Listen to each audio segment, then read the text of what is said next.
আপনি তো সাহারি খেতে উঠেন, আপনি জানেন ওই সময়টার দাম কত? আমরা বেশিরভাগ মানুষ জানি না ভোর রাতের এই সময়টার দাম কত। আরে ভাই, এই সময়ের দোয়া 1 মিনিটের দোয়া অন্য সময়ের 100 মিনিটের সমান না। অন্য সময়ের 100 মিনিটও এই ভোর রাতের 1 মিনিটের সমান না। এত মূল্যবান সময়। সাহারি খেতে উঠছেন, সাহারি খান, ভালো কথা, কিন্তু সাহারি খাওয়ার আগে পরে 10টা মিনিট জায়নামাজে মুসল্লাতে দাঁড়ান, একটু 2 রাকাত নামাজ পড়েন। এই সময়টা দোয়া কবুল হয়। আল্লাহ ডেকে ডেকে বান্দাকে দেন। একটু হাত তোলেন, চেষ্টা করবেন তো ইনশাআল্লাহ? সাহারি খেতে উঠে দোয়া করবো তো ইনশাআল্লাহ? আপনার বাসার এক কোণায় চলে যাবেন, একটু আলো আধারিতে চলে যাবেন, সেখানে গিয়ে বসে আল্লাহর কাছে একটু কথা বলবেন। সেজদা চলে যাবেন, সেজদা গিয়ে আল্লাহর সাথে একটু মন খুলে কথা বলবেন। আল্লাহ, আমি অনেক গুনাহ করেছি, আল্লাহ আমি অনেক পাপিষ্ঠ। শুনেছি আপনার রাসূল জানিয়েছেন যে এই মাসে নাকি আপনি অনেক পাপিষ্ঠকে মাফ করে দিবেন।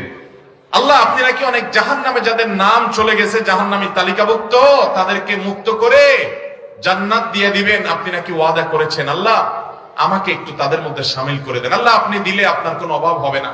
আল্লাহর সাথে একটু কথা বলা, মুনাজাত করা ভোর রাতে করার চেষ্টা করবো তো ইনশাআল্লাহ? ঘরের এক কোণায় চলে যাবেন, সাহারিটা আগে আগে খেয়ে শেষ করবেন, আজানের এখনো 15 মিনিট বাকি। চলে যান এক কোণায়, ওযু করে দাঁড়ায় যান 2 রাকাত নামাজে, চলে যান সিজদা, একটু দোয়া করেন।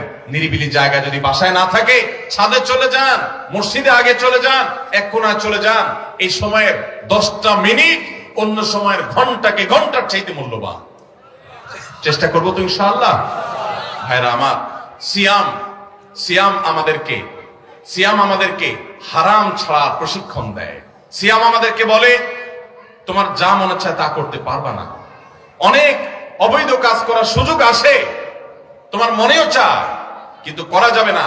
কারণ যে তুমি রোজা রয়েছো, রোজা রেখে তুমি ট্রেনিং নিয়েছো যে পানি থাকলেই খাওয়া পান করা যাবে না, খাদ্য থাকলেই খাওয়া যাবে না, ক্ষুধা থাকলেই খাওয়া যাবে না, আল্লাহর ভয়ে বেঁচে থাকতে হবে। এই বিষয়টাকে সামগ্রিক জীবনে অ্যাপ্লাই যেন করি, সেই শিক্ষাটাই রমজানের রোজা আমাদেরকে দেয়।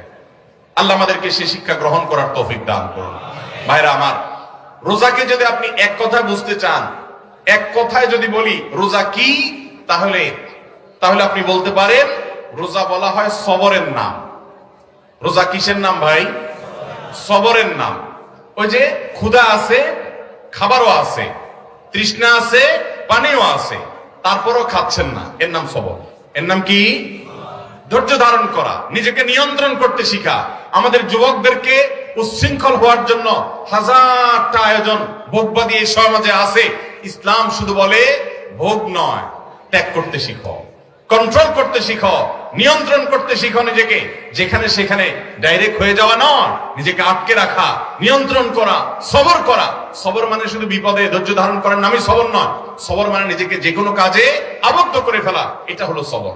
ভাইরা আমার, জীবনের সাফল্য, আখিরাতের সাফল্য তো বটে, দুনিয়ার সাফল্য সবর ছাড়া কোনোদিন সম্ভব হতে পারে